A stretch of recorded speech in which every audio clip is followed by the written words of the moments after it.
All right, so we're diving deep into Queen's Bohemian Rhapsody. I mean, it's a song everyone knows, right? But we're going past the basics. We're unearthing those behind-the-scenes stories. The stuff about how it was made, the impact it had, all that good stuff. It's a song with layers, like an onion or a parfait. Everyone knows that first level, right? That surface. Yeah. Then you get into the details, the recording, the cultural stuff around it, and oh man, it becomes a whole other thing. Exactly. And speaking of other things, let's go back. Before Queen even existed, there was this band called Smile with Brian May and Roger Taylor. Yeah, and Freddie Mercury, he was a huge Smile fan. He would go to their gigs all the time, even gave them feedback, can you imagine? And he even had a clothing stall at one point, right next to theirs. So picture it, Freddie Mercury, fashion icon, right next to the future, guitar god and drummer of Queen. That's wild. Yeah. So then when Smile singer left, Freddie was right there. Suggested the name Queen. Visionary, right? Oh, totally. And he wasn't just a front man, He was pushing them towards more complex recording and all that, theatrical shows. He had this vision, for what Queen could be. And then it's crazy how it happens. They run into John Deacon, their bassist, while testing equipment, just randomly, at Delaney Studios.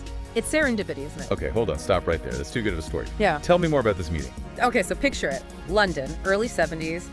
Brian, Roger, and Freddie are messing around with equipment, right? And in walks this quiet but technically amazing bassist. They jam a little, and boom, the Queen lineup is set. John Deacon's bass lines, they were so grounded, melodic, essential to their sound, really. What's like a rock and roll fairy tale? Yeah. So they're a band now. They've got this ambitious singer. But how did they become Queen, the global phenomenon? So their first couple of albums, it was a mix, right? Hard rock, progressive rock, like a Zepp meets Genesis vibe. But they were always experimenting, pushing boundaries, especially with production. And their second album, Queen the Second, that got them on the UK charts, their first taste of success. And then Killer Queen, that was from Sheer Heart Attack, their third album, that launched them internationally. You can really hear that shift. A little more radio-friendly, but still, very Queen. Sheer Heart Attack is a fascinating album. Hard rock, theatrical elements, even vaudeville in there. It's like a preview of Bohemian Rhapsody in a way. But speaking of which, let's talk about that song, the one that changed everything. Right, Bohemian Rhapsody, from their fourth album, A Night at the Opera. That was a huge risk, let's be real. 6 different sections, opera, hard rock, a ballad in the middle. It broke all the rules of pop music at the time. Oh, for sure. Remember, it's 1975. Pop songs were like 3 minutes of catchy melody, right? And then this 6-minute epic shows up, nothing like it on the radio. I mean, a lot of record execs thought it was career suicide releasing it as a single. But Queen and Freddie especially, they were determined. They knew they had something special. They fought for it tooth and nail. Freddie even took a pre-recorded version to this DJ, Kenny Everett, played it for him over and over, building hype before it was even out officially. That's genius marketing right there. And of course it worked. It topped the UK charts for 9 weeks straight, which was unheard of at the time. Bohemian Rhapsody became a phenomenon, cultural, everything. It wasn't just a song anymore, it was an experience. You couldn't just tap your foot to it, You had to listen, be swept away by the story, the emotion, the audacity of it all. Yeah, it's hard to overstate the impact of that song. Really cemented Queen's legacy and changed what a pop song could be. Absolutely. It's a song that still connects with people today, even people who weren't even born back then. But the story of Bohemian Rhapsody, it's also the story of Queen's rise, how they became global stars. Right. Their success went on through the 70s, the 80s. They became one of the biggest arena rock bands in the world, known for those amazing live shows, Freddie's stage presence, everything. And then there's Live Aid in 1985. Their performance that day, it's legendary. They had a global audience captivated, cemented their status as one of the greatest live bands ever. Watching that footage still gives me chills. Freddie, he just owned that stage, nobody else like him. Pure magic. But of course, it couldn't last forever. Freddie's passing in 91 from AIDS. Devastating loss for everyone, not just the music world. Hard to imagine Queen without him. His voice, his vision. Impossible, really. But their music, and especially Bohemian Rhapsody, it still inspires people. That song, it was popular again after Freddie's death, and then again in 92, when it was in Wayne's World, reached #1 in the UK twice. Can you believe that? It shows you the power of that song for sure. So we've talked about the impact, the context, but what about the creation of Bohemian Rhapsody itself? Where did this crazy, brilliant song come from? That's the million-dollar question, isn't it? Freddie was always very secretive about the lyrics, what they meant. He wanted people to make their own interpretations. But the recording process itself, that was just as unconventional as the song. Yeah, unconventional is a good word for it. So picture this. 1975, Queen has booked time at Rockfield Studios. It's in Wales, a converted farmhouse out in the middle of nowhere. Freddie, he has this song in his head, this huge vision, but it's all in pieces, you know? Yeah, I've heard stories about his songwriting. Like he'd have lyrics on scraps of paper, melodies all over the place, almost like a musical jigsaw puzzle. That's exactly it. He brings these fragments to the studio, and they start piecing it together, experimenting, building it up section by section. So not your typical band practice then, just jamming until it clicks. No, not at all. They really saw the studio as an instrument itself, using multi-tracking, all these innovative recording techniques, layering vocals, instruments, creating this massive symphonic sound. Yeah, that operatic section is legendary. How did they even do that? That section alone took weeks to record.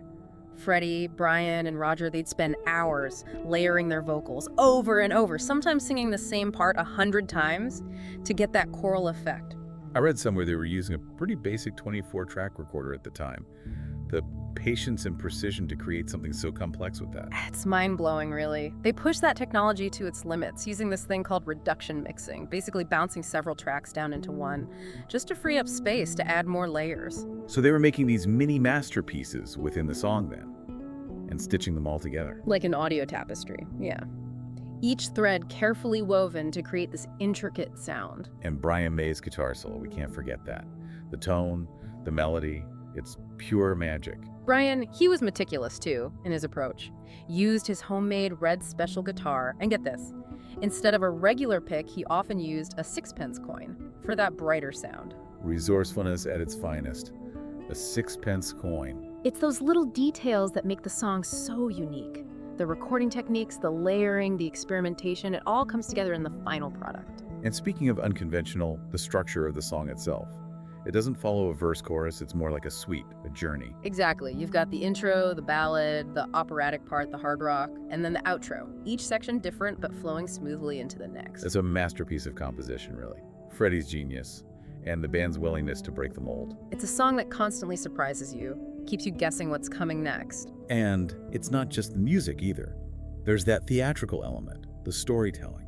The lyrics, even though they're mysterious, they paint these pictures, exploring themes of identity, alienation, and finding freedom in the end. People have interpreted the lyrics in so many ways, connecting them to Freddie's life, societal pressures, or just the poetry of it. It's a song that invites you to think, to dig deeper, find your own meaning in it. Bohemian Rhapsody wasn't just a song, it was a cultural phenomenon. It went beyond music. Oh yeah, it influenced fashion, art, even filmmaking. The music video was groundbreaking too. Not just a performance, it was a mini-film, a visual representation of the drama. It changed the game. First time a band had done something that elaborate, that conceptual. Set the standard for music videos for years to come. And cinema too, can't forget Wayne's World. That headbanging scene, it made the song immortal for a new generation. Introduced Bohemian Rhapsody to a whole new audience. It's a song that still connects across generations, cultures, everything. So we've talked about the impact, the creation, the significance, but there's always more to uncover, more layers to peel back, right? Bohemian Rhapsody is a song that rewards that kind of deep dive. There are so many stories, hidden details, technical things to explore. Right, so more layers to peel back. Yeah. Let's keep digging into those hidden layers of Bohemian Rhapsody. There's so many stories around this song, almost like its own urban legend, It's true, yeah. A song that's been analyzed, picked apart for decades, and it still holds these mysteries, but that's part of what makes it so great, right? Absolutely. Hit me with some of those lesser-known anecdotes. What kind of trivia have you dug up about the recording? Let's talk about that intro. That a cappella part, all those layered voices. That was actually one of the last things they recorded. Really? I would have thought it was one of the first. You'd think so, right? But Freddie had this vision for it, and they kept experimenting. Different vocal arrangements until they got it just right. Days, maybe even weeks, on those harmonies alone. That's dedication. And speaking of harmonies, the operatic section, how do they even approach recording that? Massive undertaking, that's for sure. They broke it down into smaller chunks, almost like movements in a classical piece. Each segment was recorded meticulously. Freddie, Brian, Roger, layering those vocals over and over. I can't imagine how much tape they used. This was all before digital recording, Oh right? yeah, all analog tape. And remember, a 24-track recorder, not unlimited tracks. So they were constantly bouncing tracks down, making space for more layers. It's like a sonic puzzle. Yeah, fitting all those pieces together. Did they ever get frustrated with a process like that? I'm sure there were moments, especially with a song this complex, but they had fun too, experimenting in the studio. There's this story. They used an empty brandy bottle for a percussive sound. No way. A brandy bottle. That was Queen, always thinking outside the box. They even used a piano as a percussion instrument, hitting the strings directly. Wow, so resourceful. And that's what makes Bohemian Rhapsody so special. All those different sounds, textures, emotions, woven together so carefully. We haven't even mentioned Brian May's guitar solos. Yeah. So iconic, instantly recognizable. What's the secret there? Well, his homemade guitar, the Red Special, plays a big part. Unique instrument, distinctive tone. And Brian's playing style, the harmonics, that bell effect. And didn't he use a coin as a pick for some of the solo? He did, a 6-pence coin. He said it gave him a brighter, clearer sound. It's those little things that make the song magical. It's crazy to think this song, so groundbreaking, almost didn't happen. The record label, they had doubts about releasing it, right? Huge doubts. They thought it was way too long, too weird for radio, wanted them to cut it down, make it more radio-friendly. I'm glad they didn't. Freddie and the band, they stood their ground, insisted on releasing it as it was. It was a risk, but it paid off big time. Their artistic vision, believing in the song that strongly. And there's a story about Freddie's vocals in the operatic section. He pushed himself to the limit, hitting notes people didn't think he could. Leaving it all in the studio. Driven by passion to create something extraordinary. And he did, beyond anyone's dreams. Bohemian Rhapsody isn't just a song. It's an experience, an adventure. It takes you through all these emotions. It shows you Queen's innovation, their fearlessness, how they connect with people. So I think we've unearthed some really fascinating stuff today. Bohemian Rhapsody, a song that keeps on giving. Absolutely. The beauty of great art, it keeps resonating, inspiring. You can explore it forever and always find something new. What's the one thing you hope listeners take away from this deep dive? A deeper appreciation for the artistry, the craft behind this song. It wasn't just luck, it was hard work, pushing boundaries.